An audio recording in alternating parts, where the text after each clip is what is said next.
so you know what, I'm going to do it. I'm going to go. And yeah, I went, and September 2015 I went, and yeah, out there, just literally just gambled, went out there, and that's the next chapter started there. And then Dubai was a madness for a few years, to be honest. How different was it compared to all the other experiences you had?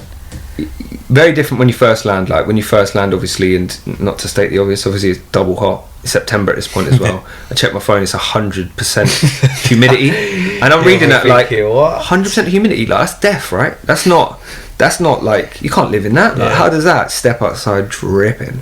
But yeah, anyway, got there, and the team I went out there, or the company I went out there to work for, they like get picked up. I had my visa and everything sorted, and a lot of people think you can go and do it like as if you do a Malia back in the day, and you can just go and win it. But you've got to have your visa, you've got to have a job set, you've got to have a place to live. Like, you've got to do it right.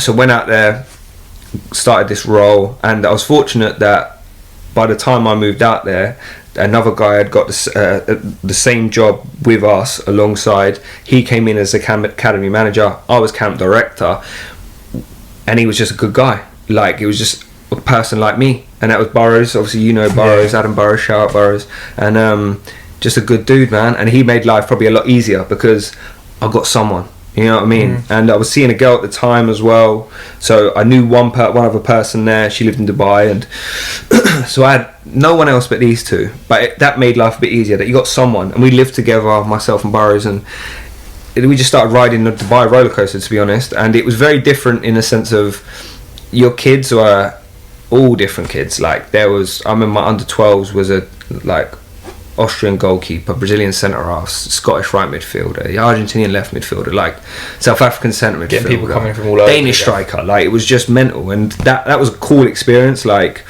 but then you sort of quite quickly realise that this is Dubai, you're paid well, this is good, but now I haven't got, so if there's a camp coming up, I haven't got a marketing team at Chelsea that I can just go and say, oh, can you design that flyer? Yeah, we got to get it done. Yeah, we got to go and promote it, we got to go and push it, right? Then you start to think, okay, I've got to get my business head on a little bit more. And the gentleman who I first worked under, he was a rough around the edges, but he was always find a way. He was always find a way, and like I say, it was one of them where the biggest lesson I learnt from him was, hook or by crook, he'd make something happen. He'd always fall on his feet. He'd always learn. At times I think you are miles off it, mate.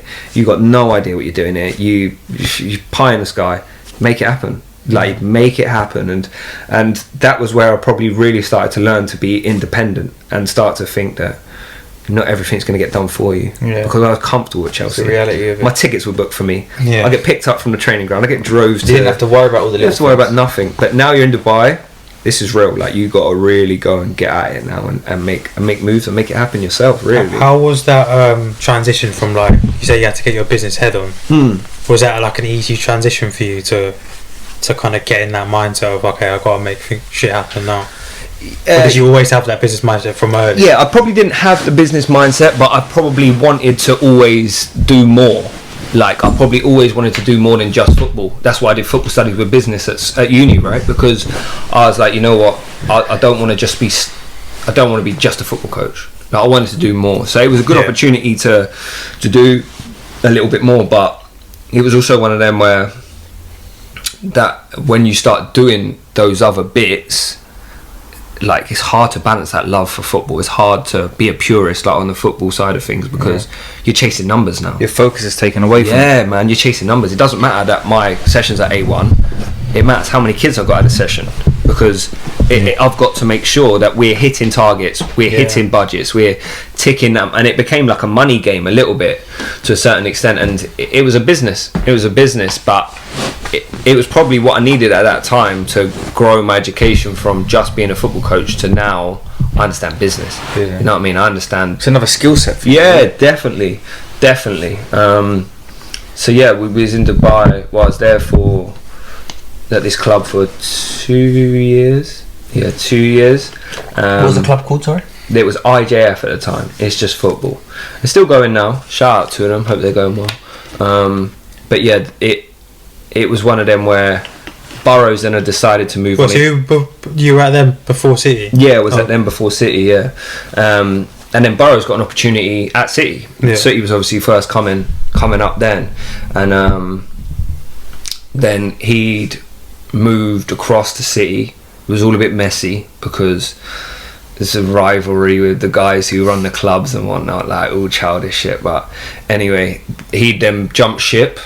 In turn, my role sort of expanded, and then people started coming in to the club as well to replace obviously Burrows and the likes of them. And then maybe 2 months after Burrows had gone, then I get a call from the boss, brings me in. And I remember it was a weird one. It was like a Monday. I get wake up message, can you come meet me at a coffee shop? Yeah, fine. Go and meet the boss. Literally, as I walk in, I can see his face is off, like, and his eyes are like teary. I'm thinking, like, Ross, all right, like, sit down, like, do you want to hug you or what? Like, and he just like blurted out like, I'm gonna let you go.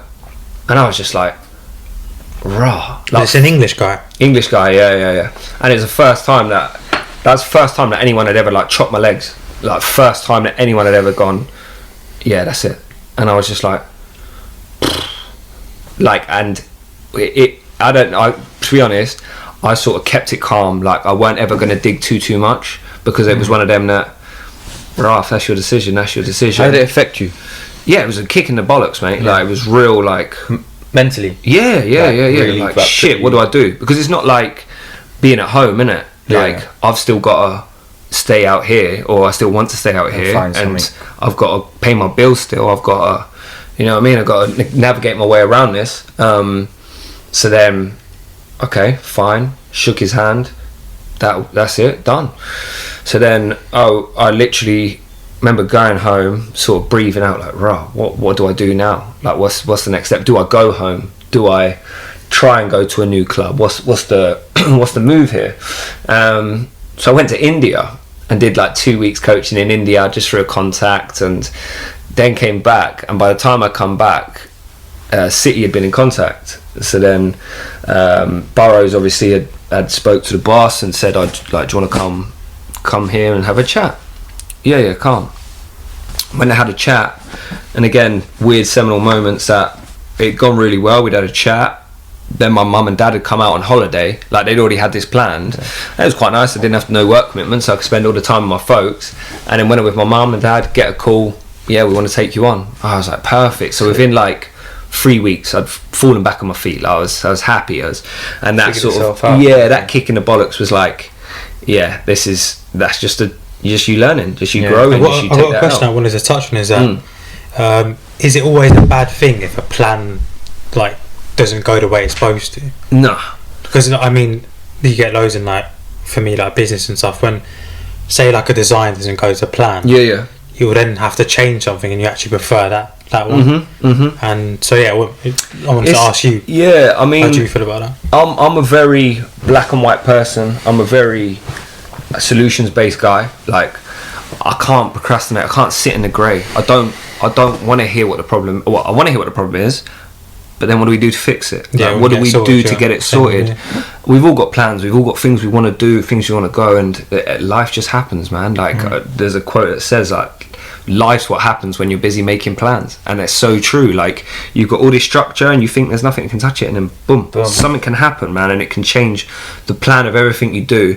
But again, you don't want to be too cheesy or cliche, but if the plan don't go right, as long as you try and adapt and find a solution, I think adapting's key. That's the way you got to do it, man. That's the way you got to do it, because no plan's ever going to go right there or right there.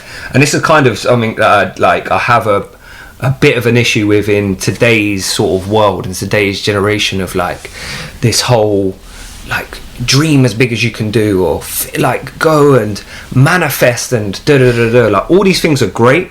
They're really good, like, and if that helps you as an individual get to where you need to be, more power to you. But bro, that doesn't come without a plan and without hard work and without dedication. Like, you can sit there and manifest all you want. You can't just sit on your ass.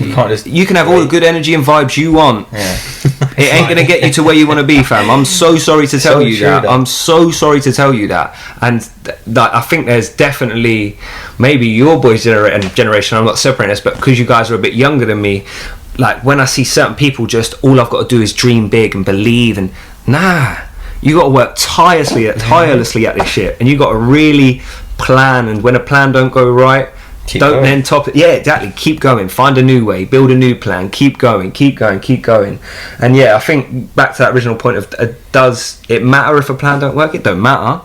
It'd obviously be lovely if plans always went to the way you want. I think it always feels a bit weird when plans go too smooth. It feels like It feels like, is this normal? yeah, exactly. You're waiting, isn't it? Yeah, you're waiting for something to happen. Yeah, you're waiting for something to happen. But it's good in a sense to be prepared for stuff like that. Yeah. Like, I'm not saying it being in the front of your mind, but in the back of your mind somewhere, you got to think, all right, okay, if this stops this, or if this doesn't go how I want it to go, what the hell am I going to do to be able to adapt quickly and get myself back like you did, get yourself back on your feet as quickly as you can. Exactly that. And yeah, so then obviously then started at City.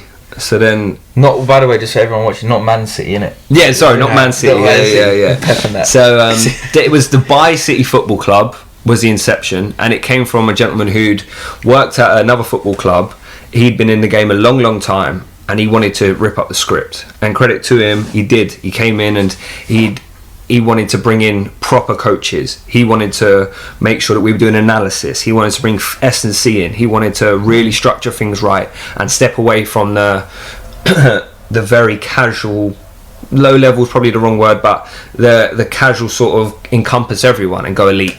Like, he really wanted to make a go of being elite. Yeah, and that's facts, because the man you're talking about, he coached me from when I first moved out to Dubai when I was like 6 years old. Yeah. Up until about 12, and then obviously moving back in and going back to City and seeing like you're saying, getting proper coaches. What he built. Just amazing. Yeah, it was. So credit to him as well. And that was a crazy time where, like, you take the L from being fired basically from my old job to then, right, I've got an opportunity at somewhere that's at the time was 10 times better. Like, it was, the infrastructure was right, the people I was with and my colleagues were better. It was just a step up. It was a massive step up, and it shook up the game, man, and it put so many people's noses out of joint. Like, people hated it because we were charging a premium, we were delivering a premium. Like, and that's when you know it's good. That's when you know it's good. People are paying the money because they're getting the best you could ever get in this country at this time, and then everyone else had to step up their game. But anyway, at this point, when I got this job, my like outlook changed, and I didn't realise that in the 2 years that I'd been working at this other place, I was just stagnating. I was just ticking. Like, I was picking up my dough. I was doing my job, but the way I felt, like, I didn't know where the progression was. I didn't know why I was doing this on day to day. It was just jumping through hoops. And I would just go through the motions. I'd get it done. I'd always deliver a good service. I'd always be a good coach, but it never buzzed me. Like, it was work. I got this opportunity. It just sparked me. It just sparked like something new in me again to, right, this is a real opportunity. So I just started running with it. And like, I was, obviously Burrows knew me from IJF, but within a few months of being there, he was just like, bruv, what has happened to you? Like, I was doing everything. Like, I was everywhere. Like, I was in every meeting that didn't need to be there, but they wanted me in there. I was coaching this team, that team. I'll do that. I'll get home at 8 o'clock after coaching. I'll be on my emails till 1 o'clock in the morning. I'll be like, and I really felt a sense of responsibility that I'd been given another chance by somebody else, and this is a new thing that if I can really put my imprint on this, I can rise as this rises. You know what I mean? I can ride the wave with this. So I just started running with it, man, and just started, like, I was coaching at good teams. I had 2 really good teams.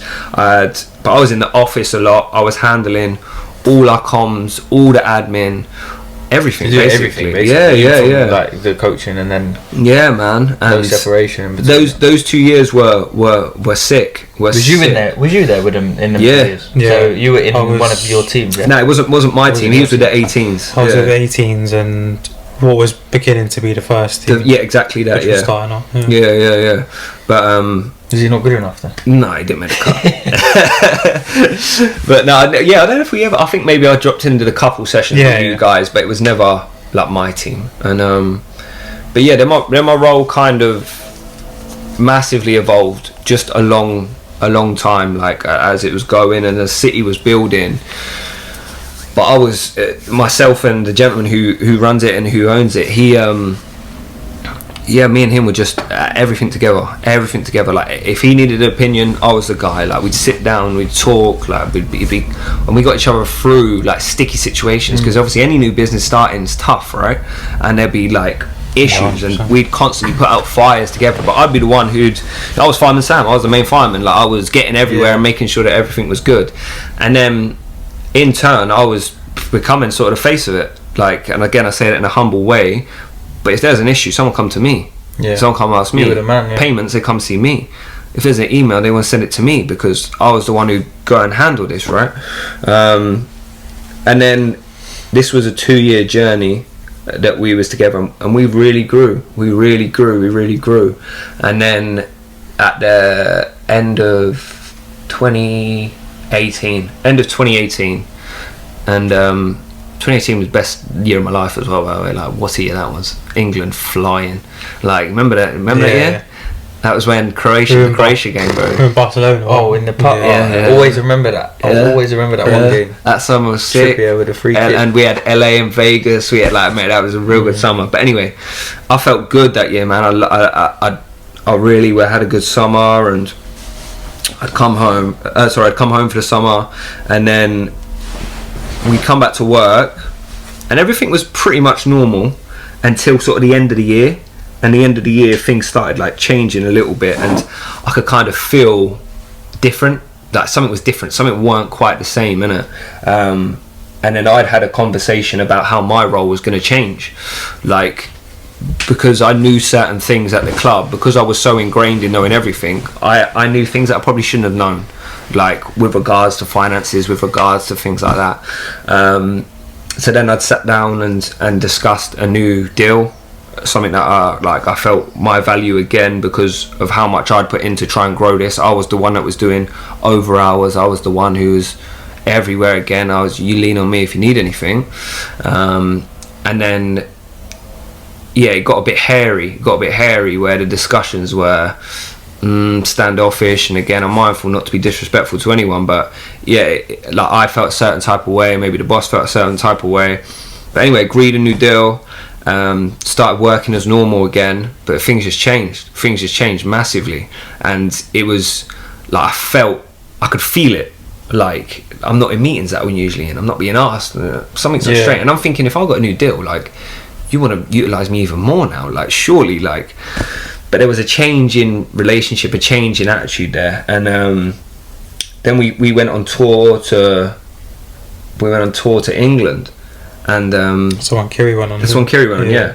And we stayed at like Bolton Wanderers hotel, like it was attached to the stadium. Bolton Wanderers were going under at this point, bro. I swear. They were going under. Do you remember that when Bolton Wanderers were like bad? One of my boys was there actually. Bro, we was on phone calls at like 3 a.m. and that, like thinking, right, we could be getting kicked out here, like, because we don't know what's happening. There's a winding up order. Yeah, like it was bad position. They was in bad ways.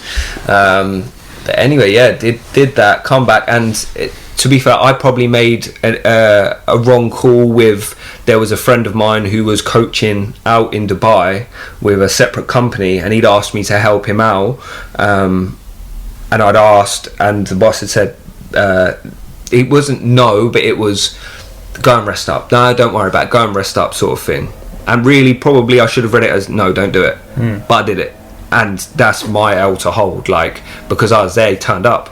And it weren't like, oh my god, like, because the guy I was with was quite happy to go and have a chat with him, but he kind of felt slight by that, I think. And then things really started changing. The dynamic was weird. And then maybe a week later, 2 weeks later, I get another message, and I don't know if this is the Dubai way or what.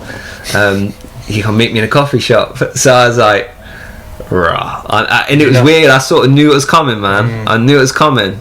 And I remember walking up, get to the coffee shop, and it was like, I've decided to restructure things at the club. I decided to do da-da-da-da-da. And I was like, okay, where does that leave my role? There's not one for you. And I was like, I remember that same feeling hitting me, like, fuck. Like, did you feel like, again? Did you ever go to coffee shops? Never again. I never been to a coffee shop. I can't have a Costa no more, fam. But yeah, it was one of them, man. That's low. I'll grab one. Grab that one, yeah. So yeah, it was like second. So it was like that was literally just the same thing, bro. So, just quickly, that from the first time you took, say, the kick in the teeth. Yeah. You said before, like, you kind of just shook his hand, moved on, and that was it. Like, it's like you saw it as a learning curve. The second time, was it the same feeling? Exactly the same feeling. And you dealt with it the same way. Handled it exactly the same way, bro. Handled it exactly the same way. Thing is, I'm my mum will tell me I'm not, but I am a calm individual, and especially in those moments, I don't want to give you the satisfaction of me arguing. Like, bro, I could have thrown all sorts. You could have been trying to work your way back, and I could have been a real difficult individual and made life really, really rough for people because how involved I was, what I knew, what I'd helped out with, the things I'd done. I could have been real, real difficult. But to my mind, it always is the way of like, what am I going to get from this? My man's not going to change his mind. Yeah. And if he didn't want you there, do you want to be there? Do I want to be there? Do you know what I mean? Like, it makes sense. Yeah, exactly. So I just again like was a little bit like, rah, is that really how it's going? Fine, take the L, shook his hand, we move, and yeah, then it got to like a weird space from there, man. Didn't stop recording it, did it? Still on there? Yeah. Okay. Yeah. Then that's me. This is May. Which is May 2018. 2018? No, May 2019, and I'm living with my girlfriend at this point. Right. And how long was you ever had from? We was together. Well, we'd met in 2013, and we'd went through like a cycle of being on and off of like. But it was all me. It was all me. Like now I'm that little bit older. I was the issue because every summer me and the boys would go Vegas and LA. I'd disappear just because I didn't have the maturity to communicate in the right way. Like, and to be honest and to like build it up right. Like I'd do it wrong. It would be like last minute calls, like I'm going. But anyway, I'd decided to, the year before I'd gone, we'd broken up, we'd got back together, we'd made a decision, right, we're going to live together, we're going to do this right. Told her I weren't going. And in my heart of hearts, I weren't going. But then as it's coming closer, I get that FOMO, like, I need to go. I need to go. And now, I've been fired from my job, I'm at home, like I can't get another job in football just yet because the season is finishing. Yeah. So I'm gonna have to wait till next September to get any sort of job, and the boys are going away in June, and I was like, gotta go. Yeah. Got to go. Like, I've got to go. Simply got to go. Didn't have to go, but in my mind I had to go. And bro, that was a real bad decision. Like, it was a great decision because we had a great time as we always do. Did it have a knock-on effect? Yeah, massive. And like that was the first time where like this is a serious relationship now. So we're in like she's ingrained in my life. She knows my family. Like everything's very, very real. I decided I'm going, and she said to me straight up, like, if you go, you ain't coming back to a house. You ain't coming back to a girlfriend. You ain't coming back to none of this. And I was like, shit, then. I'm going. And so probably arrogance again for me to say, I'll get back and smooth it out. Yeah. Is that what you thought in your That probably was, yeah. I don't know that fact, but probably was. It probably was. And probably because we've done this cycle so many times previously, I can do that. You're used to that. Yeah, I can work it out. Like, you just turn on the Kane charm. It's easy. Like, no. And credit to her, she stood her ground, man. She told me straight. I got back. And again, I disappeared, bro. At this point, I disappeared for this I think it was really 10 days. I disappeared. And probably because then, like, my mum had told me I was wrong for doing it. My dad had told me I was wrong. And, like, that hit me heavy. Like, rah. Disappointed some big people in my life here. But anyway, went. And come back, she stood strong. She said, no, you ain't living here no more. We ain't together no more. And I was just like, jeez. Like, so then, imagine then, like, no job, no yard, no girlfriend, like, I've got to be humbled. And I was humbled in a big way there, like, check yourself. So then moved back home in July time 2019. And then that was when I had to sort of really step back, look at myself and go, yeah, we need to reassess it. We need to really like kind of break this down here, because my life up to that point, as I've been waffling here for probably an hour now, that it'd been go. It'd been go. Constantly. Everything was so like, fast paced. I always knew the next step. I always knew the next place I was going. I always knew the next thing I was doing. Everything had fallen into place for me, and that was through hard work and dedication to what I was doing. Everything had always fallen for me. This time it didn't. And it needed to not happen. It needed to not fall for me to really learn and grow from it, and to be like, wow, like, you need to look at yourself here, because I made some horrible decisions, some dreadful decisions that I shouldn't have made, that disappointed these people that really did have the best interest for me and love me for who I am, you know what I mean? But so July 2019, that was when come home, reassess. And I started coaching again. Started coaching, and here, here. But it was with sort of casually with people that had companies, and I went to, where did I go? I went to Greece with Chelsea for a few weeks. I went to Portugal with another company I knew. But I was quite fortunate. I didn't have to rush back into things. I'd negotiated Dubai quite well, so I'd come back with some savings, and I weren't like, I've got to rush back into a role. I was being patient with what I wanted to do. But I didn't know if football was it. I didn't know if football was it at this point. So did you have a sit down with yourself? When that time, did you ever sit down with yourself and say, like, all right, cool, I've been humbled a bit. Like, what's the next step for me? I know I ain't got to rush back. Yeah. In that time, was it all about thinking about the next step, or was you just spending time to kind of just relax, because you never had that before? Yeah, there definitely was a period of I'm just like, I was reckless for a little while. Like for a couple months, I was going here, there, everywhere. I was like stag do's here, there, like, you know what I mean. I was doing what I wanted to do. I was seeing the boys up till all hours and like going crazy, like, because I had this freedom, and I'm back home and I'm seeing people I ain't seen for time, and that was kind of just get it all out, I suppose, innit? Like get all this built up, whether it be anger, aggression, whatever it was, like disappointment in myself, just go and just be reckless for a little minute, because I've always been really refined. And then probably as the year was creeping to an end, that's when I remember sort of like sitting down with myself and being like, what is this? What are you doing now? Like, where's the next step? What are you gonna do? Where do you want to go? And I think it was in my room, man. Like, it was just sitting in my room. Did anything trigger it?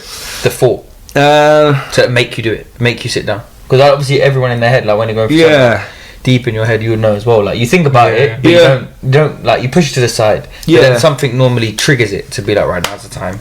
I sit down and I do this. I don't know if it was like, I don't know if there's any pinpoint moment. I don't know if I can actually say like the light bulb went. Like, I don't know if that ever happened, but I'm always quite a conscious individual, and I know myself, so I know when I'm being reckless. Like, I know that I shouldn't be doing this, or I should be doing this, but like, this isn't the best thing for me. I know that, and I'll do it still, and I'll make the mistake and whatnot, but I'm wise enough to check myself in my head, innit? So maybe when I was going through that little period of just kind of doing whatever I wanted to do, I always knew this don't last forever, bro. Like, you can enjoy this for a couple months and get yourself right. This don't last forever, fam. And it was maybe a gradual process as opposed to a boom. Life's got to change at this point. But yeah, that was 2019, and things started in my head changing, because the love for football had gone at this point. Like, I didn't even enjoy watching it anymore, to be honest. Like, it weren't even, because I'd be in the office. I was the first one in the office 8:30 every day. I was the last one to leave the office at 3:30 to get to the pitches. I'd coach them from 4 till 8. At 8 o'clock I'd get home. I'd start doing emails again. And like, I was obsessed. Like, I really wanted to like make this work with my old club, and I was working, and that just drained me. It just drained all the love I had for football, because I was dealing with numbers and emails and So and even when I'd watch football, why is he doing that? Like, he should be moving here. Like, I'm overthinking as a coach, you know what I mean? And the love for it sort of zapped away quite quickly. That's what I was going to say, though. I think because obviously you experienced so much within the business side of it, because obviously early in your career it was all just football, really, and experience in the life. But then you start getting your business head on, and all the other the things you would never think about start creeping in. Yeah, facts. Football itself just goes the other way. Yeah, like, you start thinking about that. Definitely. And obviously you can probably relate to that a little bit, because obviously 100%. you was football, that was your thing, and then like obviously you've changed as well. So for you could probably relate. Yeah, there was kind of 2 points where like you said, I completely fell out of love with it. It was when I was playing in Scotland, and it was just, I don't know, I was there for a year, and then I just missed the family and that. And I was just like waking up every day for training, like 7 in the morning, hailstones like this big, licking you on the back of your head. And yeah, it got to the point where you're like, stop watching football, stop watching Arsenal. Yeah. Nothing like that. And yeah, I just fell out of love with it a bit. Yeah, I think that just zapped away from me, because I had a period in my life when I was probably 13 as well, exactly the same, literally exactly the same, and I was like, I don't play. No. I wanted to play cricket. Like, you're gonna laugh, obviously. Big up. My blood in it. Okay. Yeah, I wanted to play cricket. Yeah. Got all the pads, put football to the side, and I was like, right, I'm playing cricket now. Joined the cricket team, played out cricket for 2 years, and I was like, nah, I miss it. Come back. Boom. And now here I am. Do you know what I mean? So I think everyone has that at different levels and different times, and like it could be for that's it now. Like football for me, I'm not really gonna go back to it, or like me, where it's like I could come back to it, but I need a break from it, because football's so intense, man. From the coaching level to the playing level, it's intense. Like however you're playing it, even if it's a Sunday league, mate, like everything's intense when it comes to football. I think people don't put that into perspective when they think about it. So. Definitely, and like I say, I experienced that, and the love for it was gone. And it weren't just that, but like I kind of felt probably a little bit burnt by the 2 experiences I'd had with the clubs in Dubai, and I sort of felt maybe a little bit of like animosity towards like the pro game to a certain extent, because I'd been at a club where I could have really like done things, or I could have really run with it, and nobody wants to give you the opportunity. And again, I'm always mindful not to use these as excuses or put responsibility on somebody else, because I should have made better decisions in certain aspects of my life, you know what I mean? Like it's on me as much as it is on the people around me to help me move on it. But I always tried to position myself in the best position and invest in myself to show you how much I'm willing to do, you know what I mean? So yeah, that love was gone at that point, I think. And yeah, it's then sit down, what do you want to do? How do you want things to change? Next step, and that's where it really got mad. It's going to be my favourite bit. This is the bit because obviously you'll know more about it to me. Like hearing everything from what we've spoken about today, and then knowing what's coming now. I'm like, some people watching won't even know.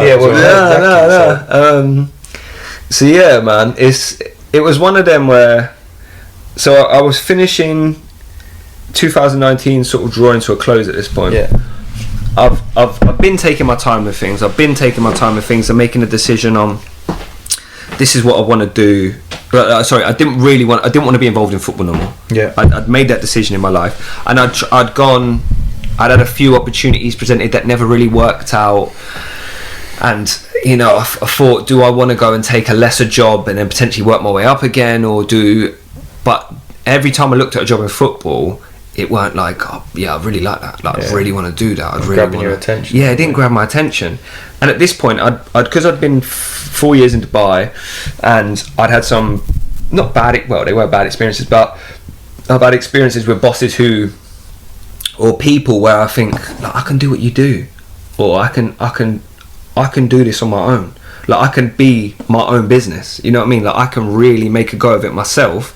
And there were so many people in Dubai who just had a go, who just gambled, who just tried, who just believed in an idea that they had, and they made a success of it. Not that the success is obviously relative in certain ways, but they was providing, they was keeping themselves afloat, and it was their thing. It was their business, and that gave me the bug. And I'd never really had an interest in being like my own business, you know what I mean? Like, I didn't know that I'd want to do that.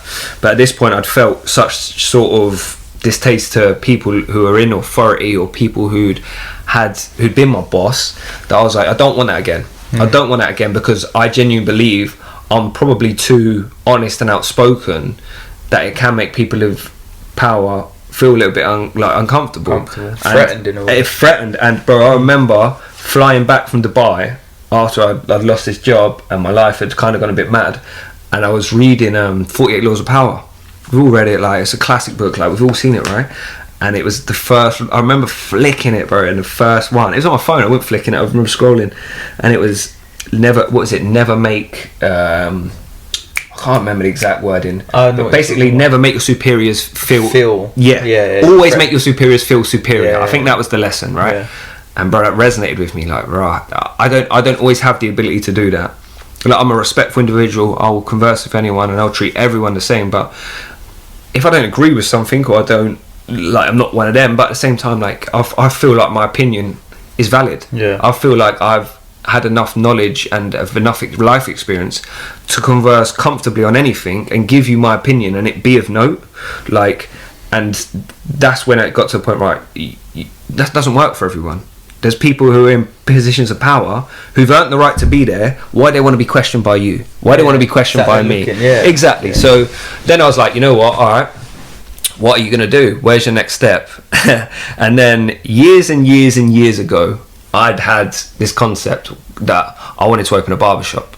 This was when I was 17, 18, right? And I wanted to do it with my friends because I loved going to the barbershop. Like, I loved it. The vibe of it, or just getting trim? The vibe. I used to think my barber was a cool guy. Like, I used to just always like looking for it. I was a weekly man. Like, I had to be in there. Yeah. And it was like, you guys do it now, I'm sure, that like, his trim. Like, oh yeah, but yeah, I got mine done this week. I got mine. What styling product you using? Blah. Maybe we were soft back in the day. I don't know, but we love getting trims, and I love the environment. I love that process of walking in, looking one way, walking out, feeling another way. You know what I mean? Like, man, it was different. And I always say for me, it's like therapy. Facts. And this is why it's been so difficult in this period, because people don't give it the credit it deserves of how much better it can make you feel. Crazy. And the government needs to know that, man, because it's been a massive help. It could have been a massive help for certain people. But yeah, so I'd always had this concept of wanting to be a barber, like, and because of football, I'd never explored nothing else. But football was all I'd ever done. 15 years I've been in football now at this point. So I was like, you know what? I wonder if I could do that. Now, I'm not a creative. Like, you asked me to draw something, it's terrible. You asked me to paint something, it's terrible. We had this on the other podcast. Same thing. I'm terrible. I'm black and white lines, straight lines, corners, boxes. Like, that's me. And so creativity was one of them. Like, can I be a creative barber though? Like, can I find that in me? Like, is that a different part? So I then started casually looking into it, and I'd actually had a conversation with another friend of mine who said, oh, I'm going to do this course, I'm going to be a barber. I was like, all right, cool, like, send me the information and whatnot. So then I started looking into it more, started thinking about it more, and shout at him as well. His name's Ben Spears. He's a very motivated individual, very well refined guy who always finds a way, and his like belief in himself is second to none for the right reason. So yeah, I had a conversation with him. He said, I'm going to look into barbering. Yeah, I'd be interested in that. And it was sort of a thought that was in the back of my head from years and years ago. Maybe that got a little spark, and because I remember starting a WhatsApp group with my friends, and I was like, boys, we could do this. I was like, if we started putting away £100 each, like every month from now, in 2 years' time, we could have enough to buy a shop. But everyone's young, like, you know, people aren't going to stick to that when you're that age. Kind of like the right thing at the wrong time. Facts, exactly what it was. And the HQ thing, right? It's from when you were younger. Yeah, so HQ, and it was them who I started the WhatsApp group with. So I then decided that I'm going to be a barber. Right, I'd thought to myself, as the year was closing last year, I want to do something different. I've got too many tattoos to go into an office at this point. I like talking how I talk. I'm a grown man at this point. I'm comfortable with who I am, how I talk, how I carry myself. I don't want to go and have to try and fit in a box again. I don't want to have to, because football's like that, right? Yeah. And football's only started changing in recent years, where the footballers can dress a certain type of way, they can speak a certain type of way, they can carry themselves a certain type of way, and sometimes it gets them in trouble. But bro, real examples. Was it Sampdoria, whatever that team is in Italy? The guy wore the J's on the sideline. Did you see him? Yeah, like the coach. Yeah, the good man. Even with the headbands, like the Gucci headbands. The headbands. Where's that? What's his name? St. Maxim. Yeah. But like, things have started to change in football, and like that. Like, freedom of being yourself, that weren't like that back in the day. It was all like I had to play a role. I had to play a role. So I'd go into meetings, I'd take my nose stud out, I'd, like, you know what I mean, yes sir, no sir, 3 bags full sir, and you do what you're supposed to do to navigate the world, innit? But yeah, I didn't want to do that anymore. I didn't want to play the game, and I didn't want to I wanted to be myself. And again, not to be cheesy or cliche, it got to that point where I'm a grown up now. Why do I want to try and maybe like I was never the right person for football, but I tried to force myself to do it, and because of my attitude of hard work, dedication, no matter what I do, it just worked out for me for a very long time. So then I was and ahhing, what can I do? I wanted to manage my own time. I wanted to dress how I wanted to dress. I wanted to talk how I wanted to talk, and I wanted to just do something that I owned. That was me, innit? So then the barbering idea really started kicking in my mind, like. And it's one of them, you know, when you can't forget something, you know, when something's in your head and you just can't get away from it. So I was still looking at different jobs and still, but I even got like through my LinkedIn scouted headhunted for a job for DHL. Like, bro, I could have been a sales manager at DHL. Like, I got through to like these interviews where it was me and one other guy who had like 15 years in sales and picked me to the post, and I was like, all right, standard. But like, I went into this like original like meeting. There was 5 guys who'd been in this sales for 10 years. Bro, they were dry, man. And these boys were driving Ranges and that, and I'm just like I could come in and smash this sales game because you lot are like all certain type of it, but I couldn't put myself in a cubicle again, and that's not to discredit anybody who does that. It just didn't sit for me right at that time. And so then I was like, I couldn't forget this idea, and it's mad how you say about these individual moments. I went to bed one night and I was like, you know what, I'm gonna fucking do it. I'm gonna do this. And I went to bed, and my mum came in my room next morning, opened the door. She had my washing or something. Shout out mum again. And she had my washing, and maybe at this point the madness had got a little bit too much, like in the sense of I was being a bit too reckless, going here, there, everywhere, and you know what I mean, mum's still putting a roof over my head at this point, so I'm like, she's probably thinking like, any chance of you sorting yourself out at this point? And she'd been good to me because I'd like, life had changed and that, but she come in and she was like, oh, what are you gonna do then? I said, I'm gonna be a barber, mum. And she was like, yeah? And I said, yeah, and I'm gonna open my own shop, and I'm gonna start my own business, and I'm gonna manage it all myself. And she was like, good, and just walked out.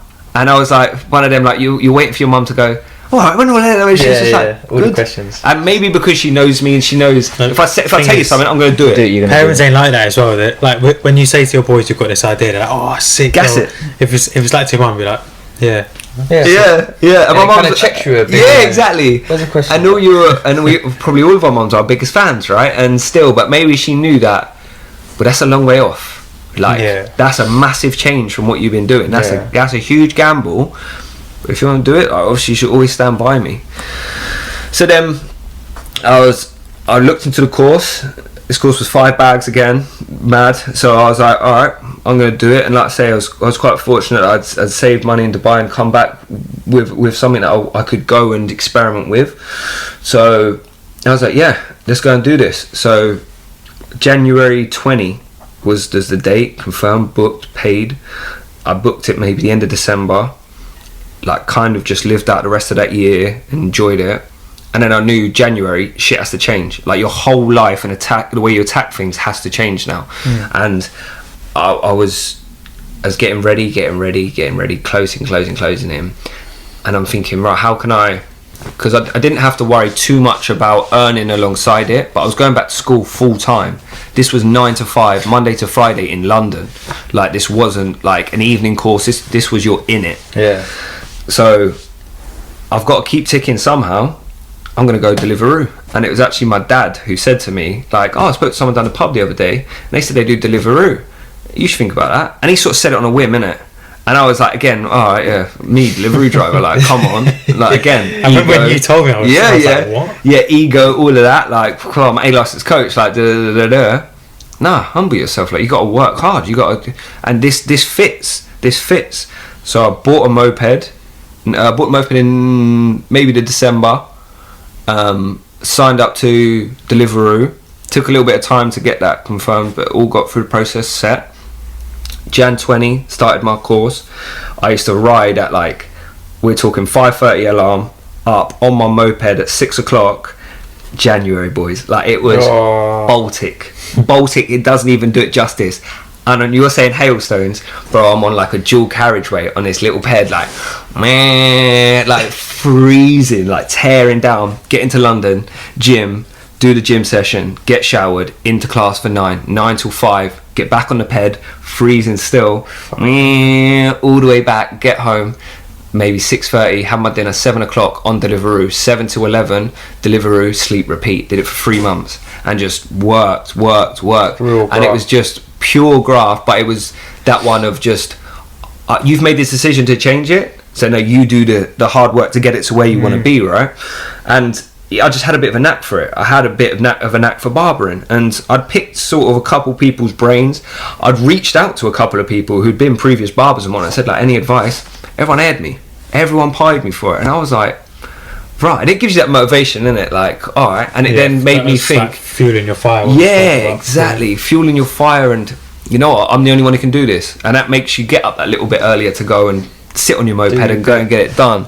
And then, yeah, life just sort of went mad because got my qualification as a barber.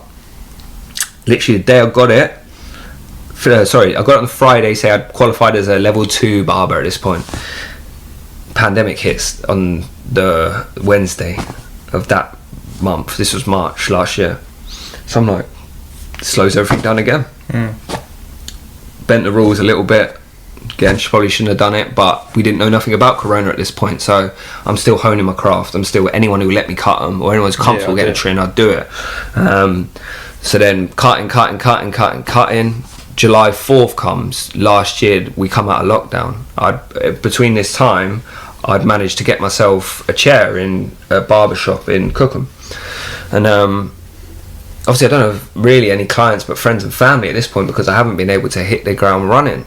So then July 4th comes, there's a barber in the shop, he decides to leave 2 days before we open. Everyone's got hair like out here at the moment, like, so everyone still needs a trim, yeah, but I'm the new barber. We've all been there, like, we've all been there, like, do you want to get me that barber? And you're kind of like, you know, them ones that you, so I'm thinking bit, like, yeah, exactly. But then no one's got any choice now but to jump in with me because this other barber's left.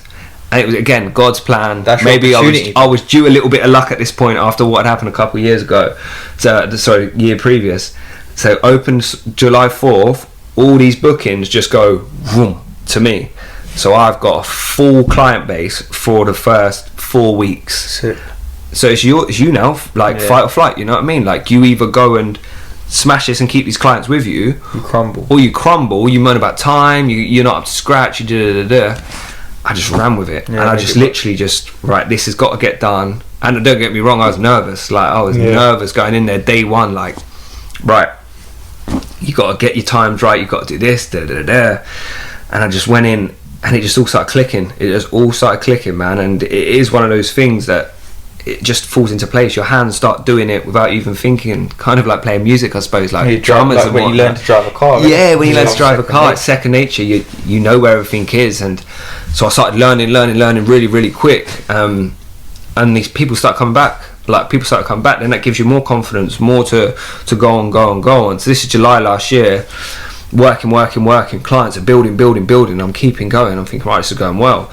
But nobody really knows I'm a barber at this point. Like, nobody's aware of it. And the reason being is that I'd taken myself away from sort of all social networks, sort of all of this, to just really focus on what I was doing. And I still to this day, I'm not really overly massively with them, but I'm starting to appreciate how important they can be for business, right?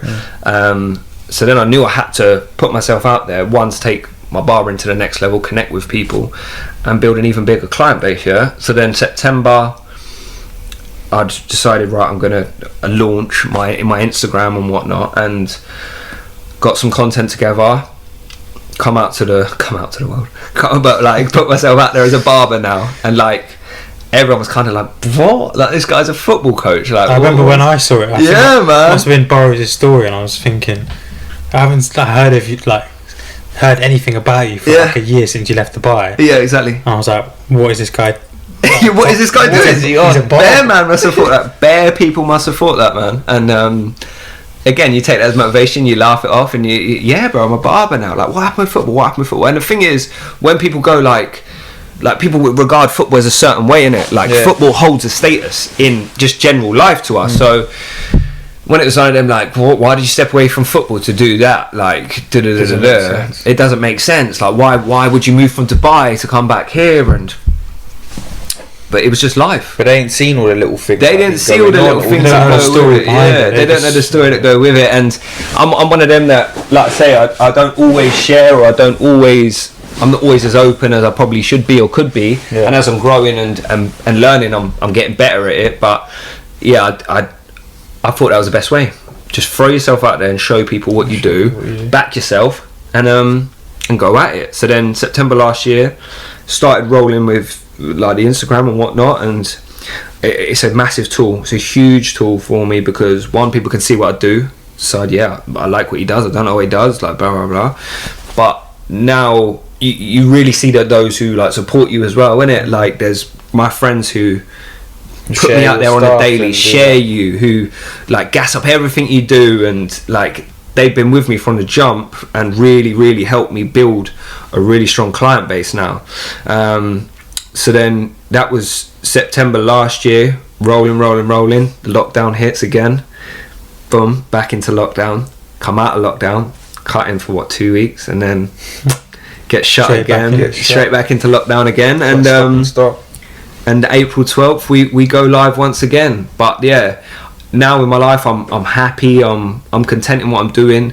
There's obviously all sorts of plans to kick on from where I'm currently at, but with regards to the decision I made and the gamble I took, is the best thing I've ever done, I'll be honest, because I feel like re-energized. I feel like I want to chase something every day. I enjoy what I do. Like I say, I get to talk nonsense, so I like doing that. I'm good at that. So the main thing I'm gonna like that I've taken from that is like what I feel motivates you is like constant progression and seeing that in your vision, and then just chasing that. So I think that's really important. It definitely is. I'm the same as well. If I see that there's progression there to be had, I'll constantly put the work in and stuff like that. And I think the minute you don't see that, then you have to adapt and think, take a step back, and like you did, like, what am I doing here? And there's no shame in that. I think that's the biggest thing, is that what I respect the most from hearing that whole story is the dedication to yourself. Appreciate in terms of like, you knew when you got to a certain stage, alright, I need this, I need to take it here, and you're always thinking of the next step, kind of, in a sense. Sometimes that can kind of hurt you a little bit, if you're always trying to jump too early and stuff, but it seemed like you knew the right times to do things, and you knew when it hit a certain route, like ceiling, and you were like, right, okay, something different. I feel like that's where a lot of people struggle, like with what they're doing, and like normally in our age range it's difficult, like in your 20s and stuff, like you're always thinking like, oh, what else could I do, or like, oh, what if I'd done this, and you just sit on it. Do you know what I mean? There's a lot of people I know, so they sit on things, and obviously what you've done is you've gone like, boom, like I'm going into it, it's head first, and I'll find a way, kind of thing, and I respect that. But that's why I feel more than comfortable coming here and talking to you boys, because like I say, we're not going to split on generations, but because you boys are a couple years younger than me, you boys are doing what I'm doing now, but at a younger age, and you're backing yourselves. Like, I don't think that the structure that was in my sort of age group, or the ones after us, it's been torn up a lot by you guys. You guys are going, nah, I don't want to do what everyone else did before. Disrupting the norm. There you go. And you're really believing in what you're doing, but not only believing in what you're doing, you're turning out quality, like for yourself, with all the clothes that look at me now, like this is quality. We all this t-shirt, that's what I'm saying. Bro, I've had this t-shirt for a couple of years now. It's still I still wear it regularly because it's good quality goods. Everything that I know about you from the short time that we've known each other, the content you put out, the way that you engage with people, is real motivation and real dedication to what you want to become. You know what I mean? And that's why, as a slightly older adult now, I look around me, and these are the people that I want to surround yourself with. These are the people that build me up, you know what I mean? And I think, rah, like, he's doing this, he's doing that, he's doing that. And I don't take it ever as a slight. I don't take it as jealousy. It's always sick. Like, because that's my friend. That's someone I'm connected to. That's someone I know. Grow, innit? You want to see everyone grow, and it should motivate you in turn to do more things in your profile field, you know what I mean, or your field, exactly, to do what you want to do. And that's why I love like all of the dues paid stuff, because you're 3 different people who are chasing your own goals and your own dreams, but the actual foundations of what you do are all the same. You all work hard at what you do. You're all committed. You all really do your due diligence when it comes to making sure it's a quality product. And that, people don't always do that, man. People don't always do that. And it's one of them, I'll throw something out on a whim, or I'll do something for a couple months and then I'll fall off. Or they cut corners. They cut corners, exactly. I think the two biggest things that I took mainly was the Deliveroo. Yeah, exactly. Now I can deliver a banging pizza, bro. Kane turns up to doing Deliveroo. Yeah, I remember one time. Sorry to cut you off, but I remember one time when I was doing it, and when the pandemic like hit, I started doing Deliveroo again and keeping myself ticking. And I remember I was carrying a pizza Thursday night, walking through this road in Windsor, and I just hear bare applause, and I'm like, right, like is everyone gassed? I've got a pizza, or like what is this? Is everyone clapping for the NHS, isn't it?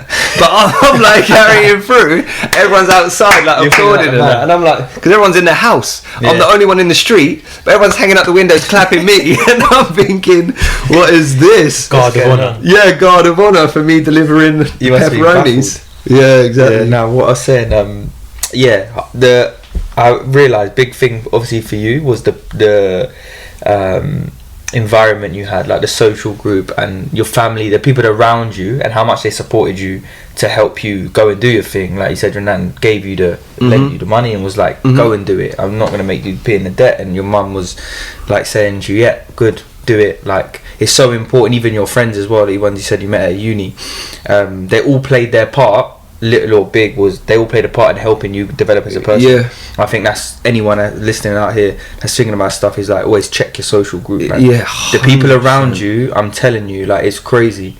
Like, they'll always like, he pushes me to do better, and I'll try and do the same for him.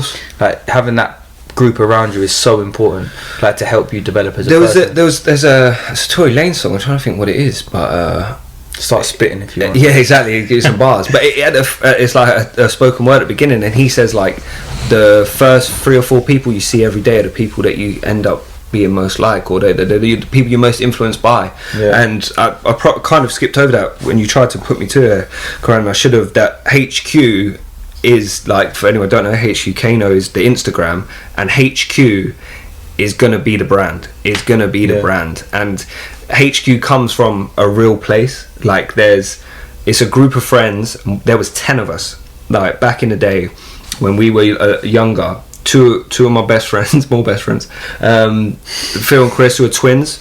Craggy, shout out both of them. They were the first ones to leave home. Like, so they left home and got their own place together. And it was a little 2-bed house in Burnham, where we're from. But it was the spot, and for 2, maybe 3 years, there was at least 3 of us there at all times. At least, if not 3, there was 6, and we would be there every day, bro. And it weren't always positive stuff. Like, we'd just be chilling, we'd just be playing FIFA, we'd just be eating takeaways, we'd just doing whatever we do. But we were there, and these were real friends that, if it was rough, just come stay at HQ. Like, just crash on the sofa, fam. Like, it don't matter if you don't want to go home. Like, just chill here, innit? Sometimes they weren't even in. Boys just go and chill at the house, like, go and chill there. And as you get older, like, that was real love, you know what I mean? Like, these people are still the people that I am friends with now, and that give me this confidence to keep going, innit? Like, if I put some content together, send it to the boys, they'll always gas it, of course they will. But at the same time, I had a mad time with my ex-girlfriend recently, that I'd said to a friend of mine about, like, situation. And he was like, and this is when I hit you, and he's like, no, you're wrong. And I'm like, what? Like, but he's like, no, I don't agree with that. Like, no, she's thinking this way, she's thinking da. And I'm like, maybe I didn't want to hear that, but that's the best thing about my friend. You know what I mean? Like, he heard me out, even when he knows that I'm hurting or feeling a certain type of way. He will tell me straight, nah, bro, you're tripping. You're doing this is wrong. Like, that's not right. And that's the friends you want to surround yourself with. What you want to hear. Exactly. What you need to hear. Exactly that. And like you're saying about your social circle, there's so many people who yes men or put people around themselves who are going to say, build your ego. Build your ego, bro. And that kind of ties into the manifest and energies and and people who do all these things there. They're like someone could put, I'm gonna do, this is brilliant, That's great, but you got to keep working at it, man. you got to keep doing You got to keep working Can't at it. stop. And you need people around you who are going to go, bruv, come on, like, keep going, keep going. pick it Like, and like just times early, like, if I trim one of my boys, like, bro, I can see the line. You need to get back working on it. And, you know, like, that kills you. But at the same time, that's why I can do it now, because the boys tell me. The boys will tell me, and they'll be honest with me, and they're the people you should surround yourself with, man. And I'm very, very fortunate that not only, obviously, as I mentioned earlier, I have a family who instilled everything I needed in me and supported me in every single way, that now I'm a little bit older, I understand how much they sacrificed to do it, because I wasn't aware when I was young. But I also have, and we all think we do, I've got the best circle of friends ever, and it's not massive, although I've called out about 28 best friends on this podcast. But there's those people are the people I speak to daily, like every day, man. Like, and I always know that they will be there. And so yeah, mad old journey, but it's just getting started, man. There's a lot more to come. Appreciate you coming on and sharing that. No, thanks for having me, honestly, because like I say, I watch obviously everything you guys do, and it's nice to be involved and speak to people who are of a similar mindset, you know what I mean? And I know that we can do this in 2-3 years time and everything's changed again, and you boys have kicked on and have got your progressions, and definitely maybe we'll do it in my barber shop or something at that point. Maybe get delivery. That'd be sick. Exactly, we'll get a delivery in at that point.